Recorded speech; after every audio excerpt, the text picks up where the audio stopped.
Hi, everyone. I'm Farah Uslam, your host today of Tipping Point. Thanks for calling in. We are streaming live today from Facebook, LinkedIn, and YouTube. And today we're going to be talking to Barbra Merwin, who's the president of Travel Insured International. Barbara, thank you for joining. We're really excited. I was talking to her earlier, everyone, and she's got such an amazing background. I'm really excited for today's podcast. So, Barbara, why don't you introduce yourself and your company for everyone who's calling in today? All right. Well, thank you, Farah, for having me. And I thank Fulcrum as well for their continued partnership and having me here. I'm just excited to be here. So, as Farah said, I'm the president of Travel Insured International. I've been with the company just over 18 months now. Travel Insured International has been in travel insurance for just about 30 years. We're coming upon our 30-year anniversary and are actually in the midst of already starting to celebrate that. But we sell travel insurance. We sell it through multiple distribution channels, through travel agencies, travel advisors, through partners and partnerships. For example, USAA is one of our long-standing partners. And we also sell direct to consumer through the internet and so forth. We are a subsidiary of Crum & Forster and part of the Accident Health Division and CNF Travel. So long history, and we have about 200 or so employees based all over the nation. We have some that come into the office, but many that do work remotely. Wonderful. Thanks for sharing that. Um, I would love if you could share your journey. I mean, how did you get to this position with our viewers today? Right. So, yeah, 18 months, but my journey into insurance and financial services started 32-ish years ago. And now I'm starting to date and age myself. But I started in insurance right out of college. I had an internship with State Farm Insurance, and I became an insurance adjuster and handled property and casualty, commercial, personal lines. And my career really just started to grow from there. I went on to work for a third-party administrator and ultimately shifted gears to work for a financial institution and a credit card company. Did a lot of operational activities there, but began to take on a lot of different roles beyond operations, beyond claims. I started moving into product and product development, compliance, risk management, reinsurance, and really got comfortable with operational sort of aspects. And then I was tapped on the shoulder to go more into product management, marketing, and sales, which I thought, wow, that's not up my alley, but there was confidence in me and I moved forward. Long story short, that financial institution was bought by HSBC, and I ended up having about another 7-ish year career with HSBC in a number of roles that ultimately took me internationally. And in my final stint with HSBC, I was the global head of protection insurance out of London. I worked with global markets, establishing their non-savings and investment insurance product strategies, heavily focused on protection. We worked with markets to identify product shelf opportunities, inbound, outbound sales, customer retention, and more. From there, I had lived in London, and I'll talk a little bit more on that journey of moving to London. But I moved back to the States, and I worked for another financial institution, commercial insurer, and in that organization also held a number of roles, leading a statutory disability business unit, leading a shared services in the claims organization, and other things. And ultimately, the opportunity came up with Crum & Forster Travel, and I've really enjoyed it, really enjoy working here. I love to travel, so what a better industry to be part of than the travel industry. Yeah, of course. I mean, that is such a great journey. I mean, you are an SME of the entire, like every single facet of insurance business, really, at this point. Yeah, Um, it's been interesting, Farah, yeah. because I I would say I can be considered a generalist to some extent in that I have touched almost every area, soup to nuts of an insurance organization, which I think really prepared me for this current role and all that is entailed with it. Mm-hmm. Yeah, I mean, that's a really great journey. I'm wondering, it's Women's History Month right now, and I'm wondering, like, how do you think being a woman, like, what was that experience for you, right? Moving, I think the insurance industry is very male dominated typically, right? Mhm. So, I mean, maybe let's talk a little bit about that. Like, what All are, right. yeah. Yeah, so you're right. I would say historically, the insurance industry was perhaps male dominated. I know when I started with State Farm Insurance back in that day and age, it was. I hate to say this, but sometimes we looked at it as a good old boys network, and it has definitely the insurance industry has tremendously evolved from that point. But I'll recall in one of my earlier positions. I was promoted from a claims adjuster to a re-inspector trainer. And as a re-inspector trainer, I was training not just brand new employees on adjusting, particularly field adjusting and property claims, but I also was doing ongoing training with very tenured adjusters on ongoing product lines and operational facets that needed to be updated, such as flood insurance programs and things like that. So I was doing training, but I was also then re-inspecting, which basically was auditing. So I was, coming in after the fact and looking at people's work. And there was a gentleman who, at this juncture, was probably 30 years into his insurance adjusting career, and he challenged me. He said, "You're very young. You're very new to this. How do you think you can tell me what you're doing?" And it really was sort of daunting and challenging. And I responded to him that I've worked very hard in the few years that I've been doing this, and my management believed in me to do this, and so we together have to trust in them. And it took a while, but built a very solid rapport with him. And in the end, it was a good relationship.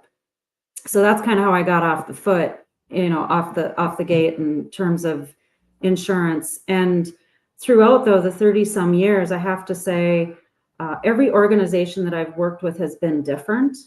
Women have definitely been rising throughout that 30-year career. I know when I was with HSBC, there were a lot of women in executive senior roles around the globe and in many different organizations. And I would like to say too that, like, right now, the organization that I'm part with has an amazing culture that supports women, and we've got a good percentage of women who are in executive roles. Yeah, absolutely. I mean, we're seeing the shift across the entire market in tech, really, where, women are definitely getting a lot more leadership roles, which is great. To be recognized for the work that they're doing also is important. Um, how about, like, some additional challenges that you might have faced working globally? I think that is actually a really important point to touch on today. Yeah, so working globally, and I think this is kind of to where I see like personal work life kind of come in, and in my career I had a number of things going on in the midst of going international, if you will. I was going through a divorce. I had three young children, and I up and moved alone with three children to London when I was with HSBC. And at that point too, I was traveling quite a bit internationally and working with multiple markets, as I had mentioned.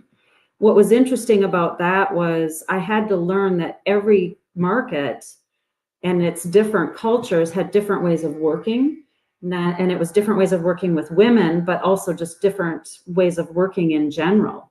And in that experience, I had to learn how to adapt my approach and my style to the audience and make sure that based on how the cultural norms were, that I was able to be effective in my business and what I was trying to do by adjusting.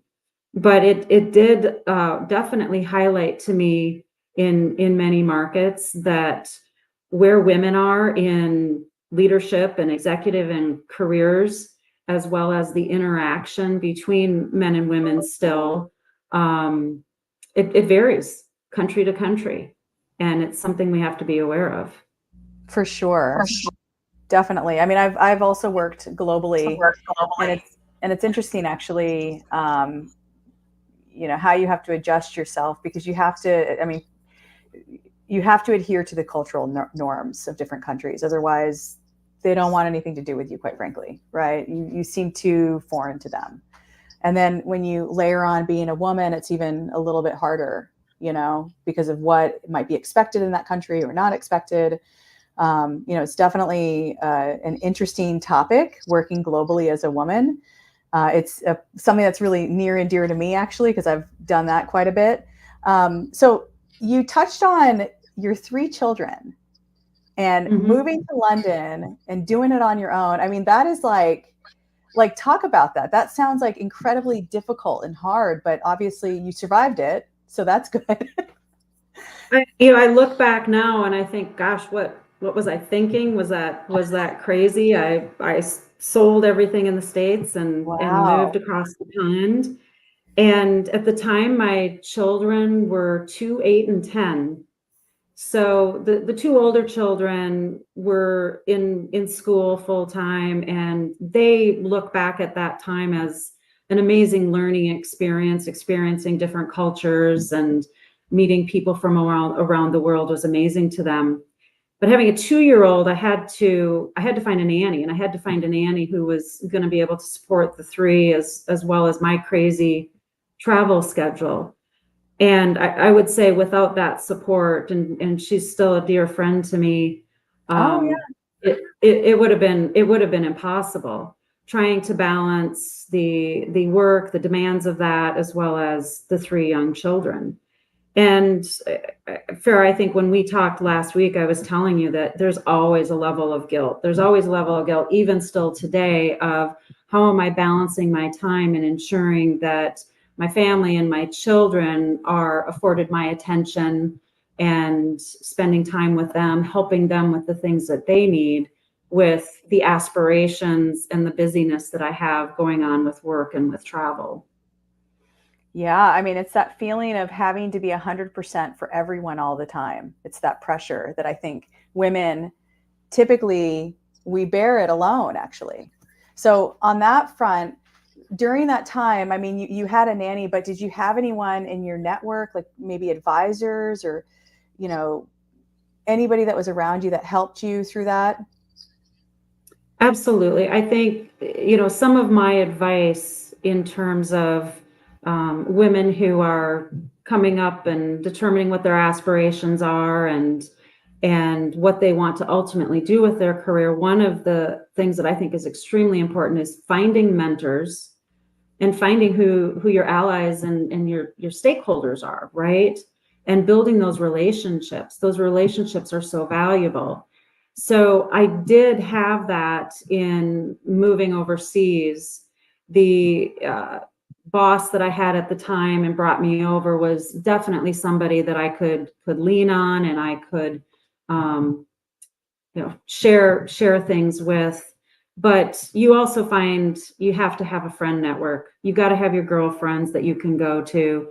You do have to have that network of support that you can pick the phone up, even if they are across the sea, and you just need somebody to talk to. So I think it is important that you do identify your mentors and your allies within your current working environment or within your industry, but you still also have to have that external support of friends and family. Yeah, totally. I mean, I've been talking a lot about this, about mentors and, for a woman who's coming up in the ranks, does she need to have a female mentor or can it be a man? I'd love for you to talk about that. And I know that you have probably strong feelings about this actually, right? So honestly, I I think aside from a more recent executive coach whom I chose to go and hire on my own, and she was a woman, aside from that, my mentors have all been males. And I'm still close and in conversation with some of those mentors in my career. So I don't think it's, it doesn't have to be a woman and a woman. Now, I do think that, having a female mentor, there's definitely benefits, right? Especially if it's someone who can relate to a family situation and having children and being able to discuss some of the unique challenges that we as women face. But I would say you find who that right person is and you will click with them, and just through natural interaction, they become a mentor to you. Yeah, that's so true. I mean, I have a handful of mentors. I don't have any women mentors right now. They're all men. They've all done really amazing, great things in their career. And I think that talking about being a mom and the balancing act that it takes and prioritizing and the guilt, and I think it helps them also. It helps grow them because they may not see it like that. They might see a totally different perspective of the women that they're working with, right? So I think it's fruitful on both sides. And I really believe that for women to get ahead, and to continue to sit at the top of Fortune 500 companies, right? We've got 10.6% today. It's not very many, but it's more than it's ever been. That's for sure.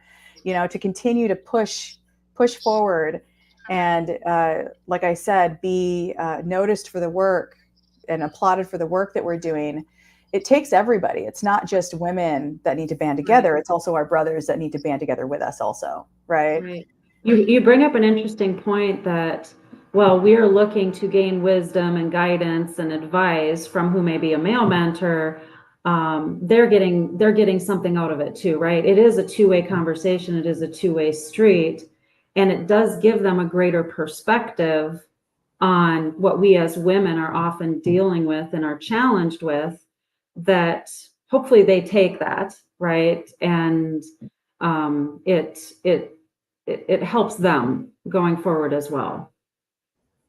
Yeah.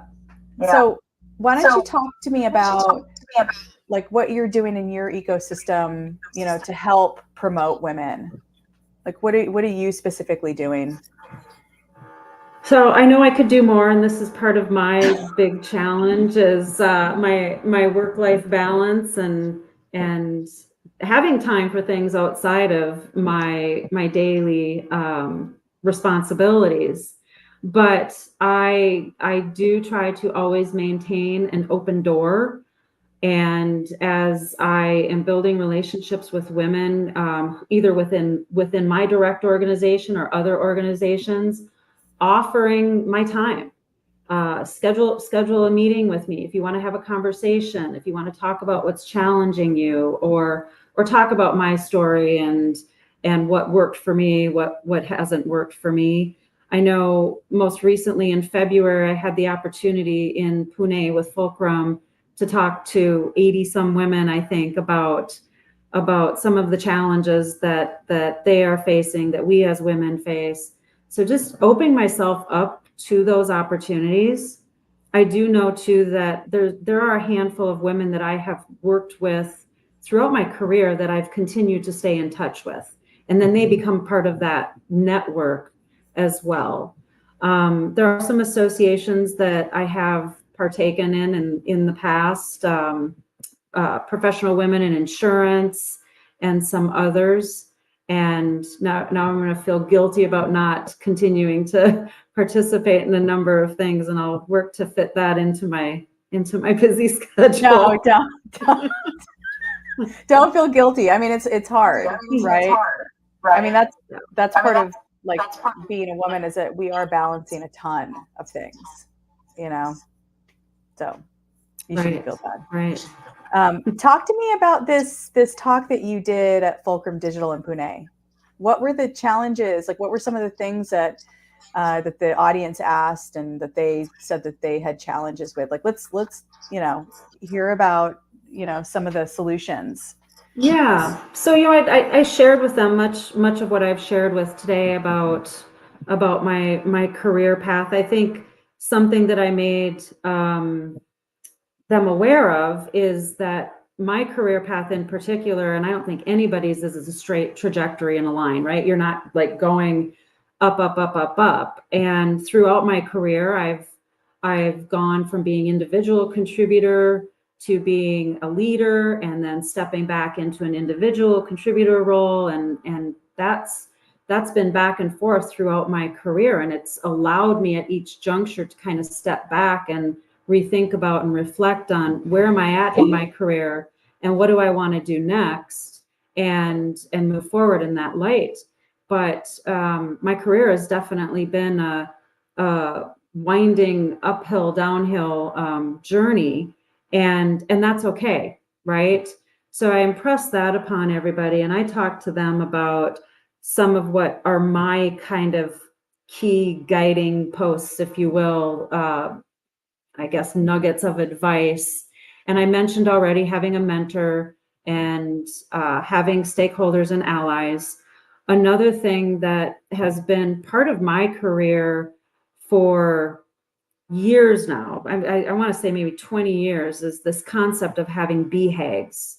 And this is a Jim Collins concept from Good to Great, and he talks about big, hairy, audacious goals and the organizations that set these goals and ultimately achieve them. But a big, hairy, audacious goal is something that's so aspirational and so far out there that in your mind you think, oh, it's never going to happen, we're never going to get there.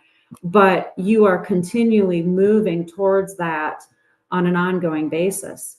So not only in the businesses that I have been part of and that I have led have I encouraged us as a team to set BHAGs, but I also encourage individuals to set their own personal BHAGs. I know at one point I had a BHAG to run and being involved in credit protection globally. And ultimately I had that opportunity when I went to work in London for HSBC. And I never thought that would ever happen, but it did. So I really encourage people to dream. I encourage the women in India too to dream big and think big. So BHAGs was something that we definitely talked about. And then another thing that I shared with them too was around being willing to take risks and to put yourself out there. And when opportunities do present themselves, say yes.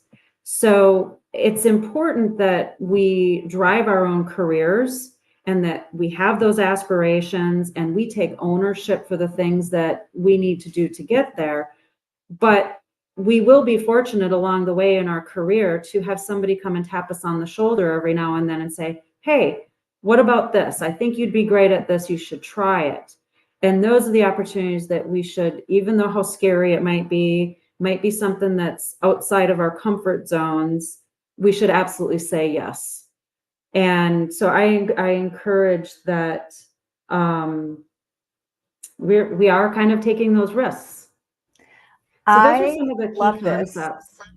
I love this because it leads us to a bigger conversation on risk, doesn't it? Right, about women taking risk. And I think the last time that we spoke, we talked about this video that we've both seen on LinkedIn, and it was a TED Talk, and the woman was talking about how when boys are little, we're like, oh, go hang off the monkey bars and go jump from that really high place. You're going to be fine. Just take the risk. And we encourage them to do that. Whereas with girls, we're, sit down, cross your legs, do the, what I mean? Like it's very risk averse. Don't jump off of that high place. I do think that society is shifting right now, where girls are starting to take bigger risks when they're like kids, have you seen, let's talk about that. Have you seen that actually go into action in the workplace, where you're starting to see women take bigger risks and raise their hand and say yes to the job opportunity? I definitely think so. Definitely starting to see that. I think, we talked about that LinkedIn, and I'm going to apologize right now because I do have a dog, and I think a lot of us deal with this, that when we're working from home and remotely, many of us do have beloved animals. And mine likes to be very protective. And if he sees somebody outside, he will start barking. And I know many times when I'm on these calls, people don't hear it, but I'm conscientious that they can hear it. So he's settled down now. So I'm sorry about that. Anyways, risk taking. So, yeah, I would say younger generations, they are becoming a little bit more bolder, and maybe that is the cultural shifts and the norms of old that are starting to change. I honestly, though, I think I'd love to see more women taking more risks and going after more of what they want, setting those bigger targets and those aspirations. And in doing that, though, too, I think that where we as leaders can help is creating an environment and a culture where that's acceptable and it is of the norm. I saw another TED Talk the other day about women wanting to have a seat at the table, but is it, yeah, we want to have a seat at the table, or is it the design of the table that also needs to be addressed in terms of elevating women in their careers within organizations? It was very interesting. That's very powerful. Very powerful. So that is a perfect segue to COVID and how this virtual working style now may have shifted the availability for women to actually work. Let's talk a little bit about that. What are your thoughts on COVID and how that has shifted the workforce? So it was interesting, Farah, because I had been working remotely for years prior to COVID. I think going back to 2010-ish is when I really started working almost exclusively remotely, and I was working internationally. So I would work from home and adjust my schedule based on, do I have a call with Hong Kong? Do I have a call with Argentina, or whoever it may have been? But being able to work at home allowed me to sort of fluctuate my schedule. And back then, remote working was relatively new, and it was something that was coming up. Before COVID, I did have a number of employees that worked remotely, and we got pretty familiar with Zoom before Zoom really blew up with COVID. And it does take a certain skill set, if you will, to work from home, right? You need to be responsible, you need to be accountable, you need to manage your time, you need to know when to shut it off. That's one of my problems, is it's always there. But I think, yes, COVID was really interesting in that, what was it? Just in a matter of days and overnight, almost the entire world went to working remote. And it has completely changed a number of aspects in business. From, it changes the labor market. And whereas maybe you used to be hiring somebody within a 50-mile radius of your office, now you can open up your job search pretty much anywhere, right? So it affords a greater talent pool. And in that sense, for women too, if women do have children and they're maybe challenged with daycare drop-offs and pickups and managing things like that, working from home does allow for a greater flexibility in schedule. I think that what is the new norm in terms of remote working and working from home is still to be determined. I know in the last year, a lot of companies were bringing employees back in, whether it be on a hybrid basis or mandating. I've heard some companies mandating that you absolutely have to be in the office now.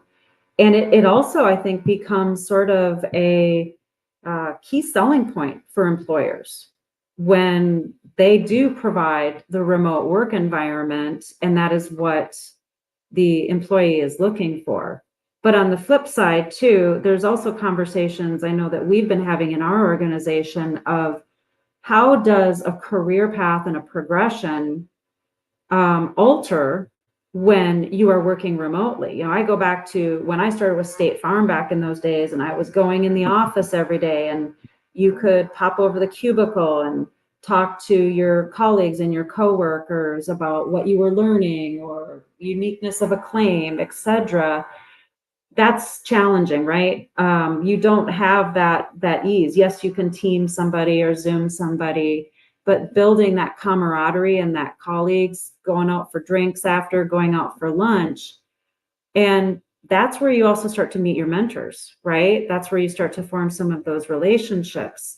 So for the younger generation that are coming out of college and starting their professions today, I think that, yeah, there might be some individuals that don't mind the remote and they're fine with that. But I do think, how do we fill that gap in that experience that you do get from working in an office? So it's a challenge. So there's pros, there's cons. I think Yeah. everybody's got their own opinion as to what the right answer is. Okay, so we have a question that's come in. With over a decade of remote working experience, what advice do you have for us relative newbies about how to ensure you have a healthy work-life balance with work so close to 24/7? That's a wonderful question. Yeah. So back to my comment earlier that it is an area that I need to work on. But I will say that throughout the decade or more of working remote, I have had periods and solid periods of balancing, knowing that I have to make time when I get up for exercise, or setting my intentions for the day, whatever it may be, ensuring that I take time to get up at lunch and go for a quick walk, and finding that shut off time and making sure that I've got activities planned. I think it's making you important. This was another thing we talked about in India, is you got to look out for you and make sure you think about me too, versus the job and your family and so forth. So it's one, committing to it, because you are accountable for yourself and your time management.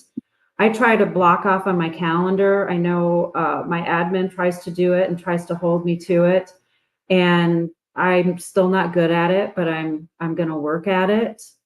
But I think I'd actually like to know what other advice maybe other women have for me to maintain that Yeah. healthy work-life balance after years of working remotely. Yeah. I'm at a standing desk. That's one thing. Farah, you're gonna laugh at me. You're gonna laugh at me, but laying in my living room over there that I started putting together this morning is a raising desk. Oh yeah. Because I have to start standing, because some days I will sit for 8 hours straight. I'll barely get up to use the restroom or get something to eat or drink, and I can't keep going on like that. No, there's studies that have come out that say that it's worse than smoking, like chain smoking. You know, I will say that since I've put the standing desk in place, I'm happier. I feel happier when I have challenges throughout the day. I'm a little bit more, just chill about responding to them. It's definitely helped a lot. And because I'm moving, I've been moving this whole time, and it does make a big difference. It does. I think that, having little tactics like that maybe you don't even realize in your day-to-day when you're working remotely is pretty important, because you're right. Go from your bedroom to your desk. You're not moving. You're not healthy at all. So Farah, how about this? I think that maybe one of the downsides too to doing all of our meetings on Zoom and on video, and we want our employees to be on video. I know I want to see people and I want to engage, but I think back to the days before we had video and you had conference calls, and you could do your conference call from anywhere. So I could get up and I could walk around and still talk and participate in the conference call. So that's a little bit of a catch that, yep, love the video, but I miss the days sometimes of just pure conference calls. Yeah, that's true. You're constantly tethered. You're constantly tethered to the Yeah, video camera. maybe a day where there's no video, right? Like saying, okay, the company has a day where there's no video at all, so that people can get up and move around. One thing that I've said is that when COVID hit, my family fled from New York City, and we fled to Florida, which was like we fled to a vacation pretty much. That's what happened. Even though Barbara's in Florida right now, everyone who's listening in. But people were like, "Oh, how are you staying so happy?" And I'm like, I get up every morning, I get ready like I'm going into an office, right? I try to have little moments of like standing up or getting away from my desk for a second as soon as I can. It really makes a big difference. The thing about lunch, it's creating your routine. yeah, Definitely. like getting up away from your desk, eating lunch, maybe going out for lunch with someone who might be in your neighborhood or something. These are all pipe dreams, by the way, in my life. Well, I think we're almost up on time. I don't know. Is there anything else that you want to share with our viewers? Anything that you want to share about the company or any of the things that you guys are working on? Yeah, I think, just, exciting. As I mentioned, 30 years, and we're founding ourselves for tremendous growth. And in doing that, of course, you are looking at every area of the organization that may need enhancement or tweaking a little bit. And technology is one of those areas that we have been working on for the last year, and we will continue to put a significant focus on.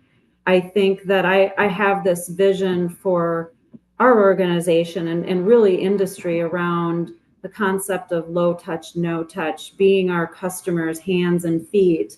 And with the technology coming into play today with AI, with AR and VR and so forth, I think it's going to be so exciting to see how we leverage those technologies to create these customer experiences that they create ease, and it's ease for our end customers, our partners, as well as our employees.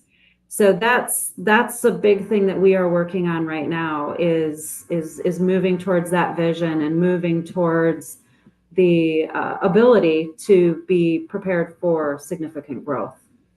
I mean, that is wonderful. That is like very exciting and strategic and something you can actually sink your teeth into when you think about initiatives, So, I mean, I can't wait to see the outcome of that, because I know that if you're involved in it, it's going to be successful. So, well, Barbra, thank you so much for, participating today. Again, for all the viewers that are calling in, we are live across Facebook, LinkedIn, YouTube, and I am Farah, your host of Tipping Point for today.